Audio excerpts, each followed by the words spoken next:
अध्याय 11। महान वैज्ञानिक मार्कोनी। जीवनी। आज का युग विज्ञान का युग है। विज्ञान के विभिन्न आविष्कारों के बारे में बच्चों के साथ बात कीजिए। अंग्रेजी के शब्दों का सही उच्चारण बताइए। अन्य वैज्ञानिकों के बारे में भी जानकारी दीजिए। बच्चों, आपने घर में रेडियो तो देखा है, इससे तुम समाचार और गाने भी सुनते होंगे। क्या तुम जानते हो कि इसका आविष्कार किसने किया? लो, हम बताते हैं। रेडियो का आविष्कार मार्कोनी ने किया था। आइए अब हम इसी मार्कोनी के बारे में जानें। मार्कोनी का जन्म 25 अप्रैल 1874 को इटली के बोलोग्ना नगर में हुआ था। उनका मकान काफी बड़ा था। घर के ऊपरी हिस्से में उन्होंने अपनी प्रयोगशाला बना रखी थी। मार्कोनी बाल्यावस्था से ही प्रयोगों में लगे रहते थे। माँ उनको पूरा सहयोग देती थी।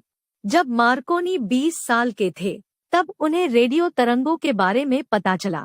उन्होंने कल्पना की कि रेडियो तरंगों को संदेश भेजने में इस्तेमाल किया जा सकता है। एक दिन की बात है, दिसंबर 1894 की एक रात थी। मार्कोनी की माँ गहरी नींद में सो रही थी। मार्कोनी ने माँ को जगाकर प्रयोगशाला में चलने को कहा। प्रयोगशाला में जाकर मार्कोनी ने माँ को उपकरणों के बीच लगी एक घड़ी दिखाई। वह फौरन दूसरे कमरे में गए और वहां जाकर एक मोर्स कुंजी को दबाया।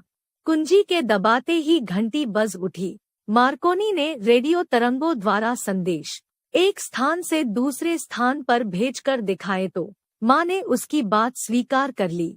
उन्होंने अपने छोटे भाई की मदद से संकेतों को भेजने और प्राप्त करने की दूरी अपनी कोठी के बाग के आर पार तक कर ली।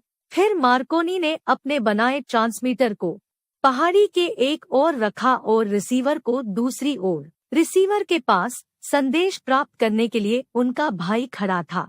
पहाड़ी के एक ओर से जब मार्कोनी ने संदेश भेजा तो उनका भाई पहाड़ी पर चढ़कर नाचने लगा। भाई की खुशी देखकर मार्कोनी को यंत्र की सफलता का विश्वास हो गया। फिर मार्कोनी 1896 से 97 में इंग्लैंड के लिए रवाना हो गए। लंदन के प्रधान डाकघर के मुख्य इंजीनियर विलियम प्रिंस ने मार्कोनी के प्रयोगों में काफी रुचि दिखाई। मार्कोनी लगभग 20 किलोमीटर दूरी तक रेडियो संदेश भेजने में सफल हुए। फिर तो सारे यूरोप में मार्कोनी के नाम का डंका बज गया। उन्होंने अपनी कंपनी बनाई। सन 1898 में एक दिलचस्प घटना घटी। इंग्लैंड का राजकुमार एक द्वीप के पास अपने छोटे से जहाज में बीमार पड़ गया। उन दिनों महारानी विक्टोरिया भी उसी द्वीप पर रह रही थी। रानी को पुत्र की बीमारी की चिंता लगी रहती थी। मार्कोनी ने अपने उपकरण से दोनों के बीच रेडियो संपर्क बना दिया। महारानी विक्टोरिया की समस्या हल हो गई। 16 दिन में दोनों तरफ से 150 रेडियो संदेश भेजे गए। इसके बाद 1899 में इंग्लिश चैनल के आर पार 50 किलोमीटर की दूरी तक रेडियो संदेश भेजने में सफलता पाई। सन 1899 में ही मार्कोनी ने अमेरिका के 2 जलयानों में रेडियो उपकरण लगाए। इन उपकरणों ने नौका दौड़ प्रतियोगिता की सूचना समाचार पत्रों को देने का काम सफलतापूर्वक किया। 12 दिसंबर 1901 को मार्कोनी ने पहली बार अंग्रेजी के एस अक्षर को अटलांटिक सागर के आर पार भेजने में सफलता प्राप्त की। इसके बाद वह सारी दुनिया में विख्यात हो गए। केवल 35 वर्ष की आयु में उन्हें 1909 में भौतिकी का नोबेल पुरस्कार मिला।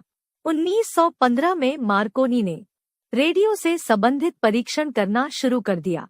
सन 1920 की बात है।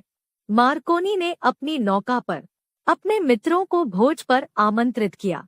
नौका पर संगीत का कार्यक्रम भी था। मार्कोनी के उपकरणों द्वारा संगीत कार्यक्रम लंदन रेडियो से प्रसारित भी किया जा रहा था। मार्कोनी के कारण ही 14 फरवरी 1922 को इंग्लैंड में रेडियो सेवा शुरू हुई। मार्कोनी के आविष्कार बेतार का तार ने सारी दुनिया को चकित कर दिया। बेतार का तार यानी रेडियो के रूप में दुनिया को एक अद्भुत चीज देने वाले महान वैज्ञानिक मार्कोनी 63 वर्ष की आयु में 20 जुलाई 1937 को इस दुनिया से सदा के लिए चले गए। उनकी मृत्यु पर विज्ञान जगत बहुत